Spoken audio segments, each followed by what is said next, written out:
मेरे दिव्य गुरुदेव श्री परमहंस योगानंद जी के द्वारा ये टॉपिक, मन को तटस्थ रखना सीखें। आत्म करुणा या अपने आप पर तरस खाना क्षुद्र अहंकार में डूबे होने की एक निशानी है। यदि हम आत्म करुणा में लिप्त रहते हैं तो हमारा दृष्टिकोण सदैव आत्मनिष्ठ रहता है। हम सब कुछ व्यक्तिगत तौर पर लेते हैं। किसी बात के प्रति हम तटस्थ नहीं रह सकते। परिणाम स्वरूप हमें अपने लिए सदैव दुख होता है। तटस्थ भाव का अर्थ है अपने कार्य के प्रति, दूसरों के साथ, अपने संबंधों के प्रति और सबसे ऊपर ईश्वर के साथ अपने संबंधों के प्रति हमारा सबसे अच्छा दृष्टिकोण होना चाहिए। इस स्तर पर सोचना।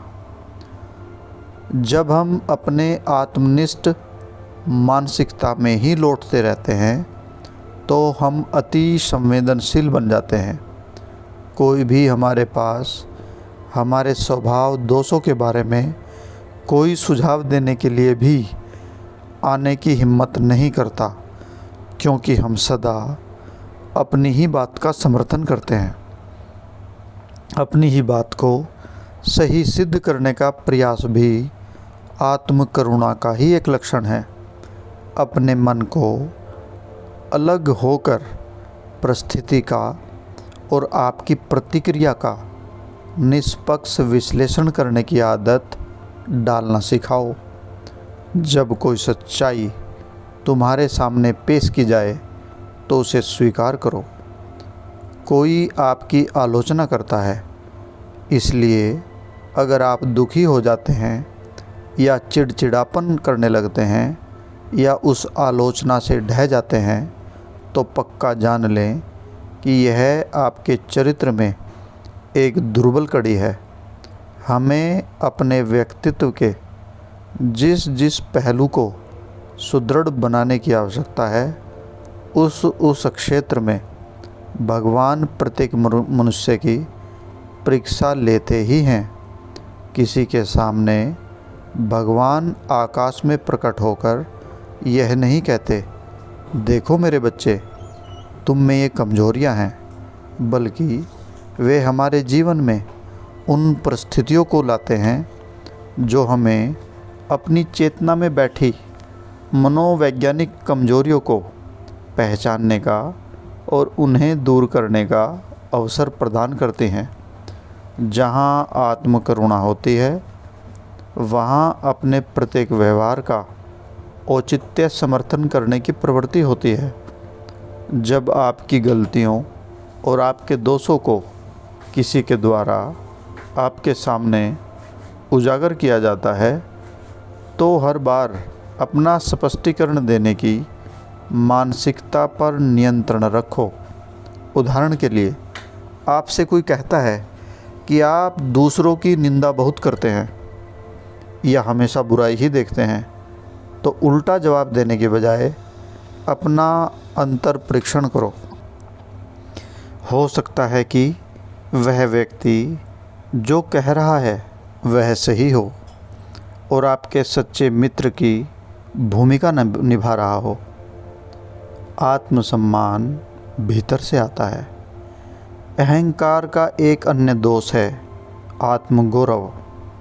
मैंने यह किया, मैंने वह किया, वह विचार सबसे पहले मेरे ही दिमाग में आया था।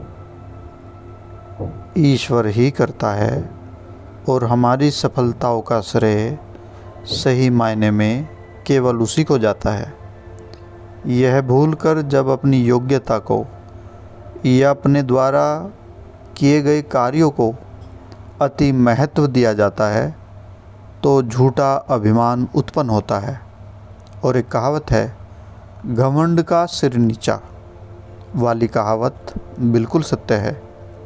जैसे ही आपको घमंड हो जाता है आप पतन की ओर अग्रसर होते हैं। गुरुजी प्राय एक कविता की पंक्तियों को उद्धृत करते थे। Full many a flower is born to bliss unseen, and the waste is sweetness on the desert air. सचमुच इससे कोई फ़र्क नहीं पड़ता कि हमें अपने कार्यों के लिए श्रेय मिलता है या नहीं। लोगों की मान्यता मिलने की चाहत आध्यात्मिक पथ पर एक गर्त के समान है। वह हमें झूठी प्रशंसा के पंखों पर बिठाकर उड़ा ले जा सकती है, क्योंकि वह केवल अंधकार की तुष्टि करती है। जो सही है उसे करने से ही आध्यात्मिक विकास होता है, उसके लिए श्रेय मिलने से नहीं। आप कह सकते हैं, ऐसा करने से तो कार्य करने की कोई प्रेरणा ही नहीं रहेगी। मैं तो चाहता हूँ कि लोग मेरी प्रशंसा करें, लेकिन ऐसी प्रशंसा जिसके वास्तव में कोई मायने नहीं, ये अंदर से आती है। जब हम अनुभव करते हैं कि हमें ईश्वर का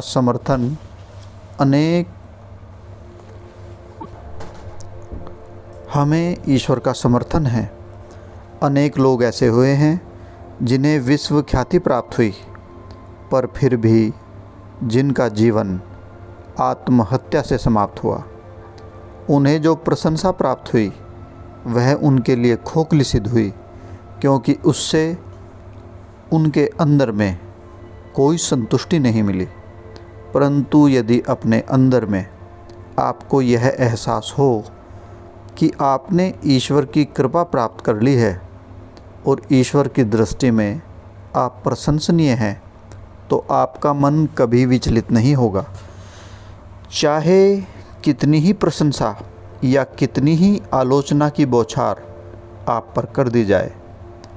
जब भी कोई गुरुदेव की प्रशंसा करता तो उनके चेहरे पर एक प्यारी सी मधुर विनम्र मुस्कान छा जाती थी।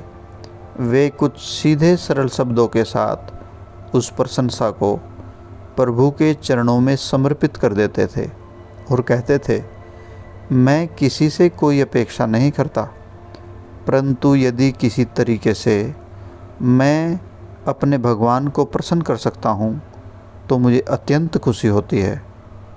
वे सच्चे अर्थ में विनम्र व्यक्ति थे, सदा एक समान, हर परिस्थिति में समभाव की स्थिति। अपनी गलतियों के प्रति संतुलित दृष्टिकोण रखें। आत्मगौरव के विपरीत सिरे की प्रवृत्ति है आत्मधिक्कार, जो उतनी ही विनाशकारी है। कई वर्ष पहले एक व्यक्ति थे जिनकी नस नस में आत्मधिक्कार भरा हुआ था। वे सदा यही सोचते और बोलते रहते थे कि वे कितने बेकार हैं, कितने तुच्छ हैं, उनमें कितने अधिक दोष थे। मैं तुझ से भी तुच्छ हूँ, मैं किसी के योग्य नहीं, मुझ में इतने दोष हैं, मैं ये मैं वो। उनकी यह मैं इस हद तक पहुँच जाती थी कि सुनने वालों के मुंह तक यह बात आ जाती, थोड़ी देर के लिए तुम अपनी यह मैं दूर करोगे?